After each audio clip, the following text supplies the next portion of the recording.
La thématique à respecter, c'était le monde de la musique et de la danse et du théâtre. Donc on voulait créer une ambiance un peu scénique et redonner dans une architecture contemporaine une ambiance d'opéra classique, par exemple l'Opéra Garnier à Paris. Alors, il s'agit d'une action qui s'appelle Graphe ton équipement et qui a vocation à décorer un certain nombre de murs des équipements communautaires. Un premier exemple avait été donné au Stade Nautique International où nous avons fait réaliser une fresque qui a été faite au moment du Tour de France. C'est un graphe qui est en rapport évidemment avec l'équipement. Le processus de notre travail consiste à s'approprier des références historiques et les réinterpréter dans une forme de muralisme contemporain.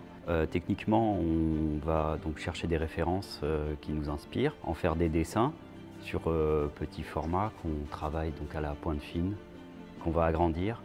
Ensuite, on va imprimer ces dessins sur des grands laids de papier qu'on va découper à la main avec des scalpels. Et une fois qu'on a ces grands rouleaux de papier qui sont des pochoirs, on va travailler pour faire du muralisme à l'échelle désirée. Et le résultat est assez spectaculaire. Il y aura aussi une deuxième fresque qui représentera une danseuse, puisque ici il est aussi question de danse.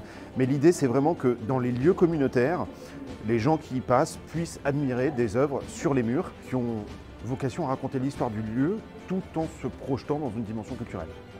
Donc l'idée dans le pochoir, c'est que nous on travaille exclusivement sur du noir et du blanc avec une intégration de doré. Et en fait, toutes les parties qui vont être peintes en blanche, c'est des parties qui sont révélatrices de lumière et qui vont creuser les détails et apporter en fait la signification du dessin. Vu qu'on travaille avec de la soustraction de matière, on est toujours tenté par expérimenter des pochoirs sur différents matériaux, comme les vitraux par exemple. Ça pourrait être aussi intéressant d'avoir vraiment un jeu qui se fait directement avec la lumière du jour. Nous, avec le street art, on veut montrer aussi que l'art est accessible à tous. C'est aussi l'idée de se dire qu'on peut créer des choses qui peuvent être visibles par tous et être contesté ou apprécié. C'est ce qui est intéressant aussi, c'est de créer cet échange social, quoi.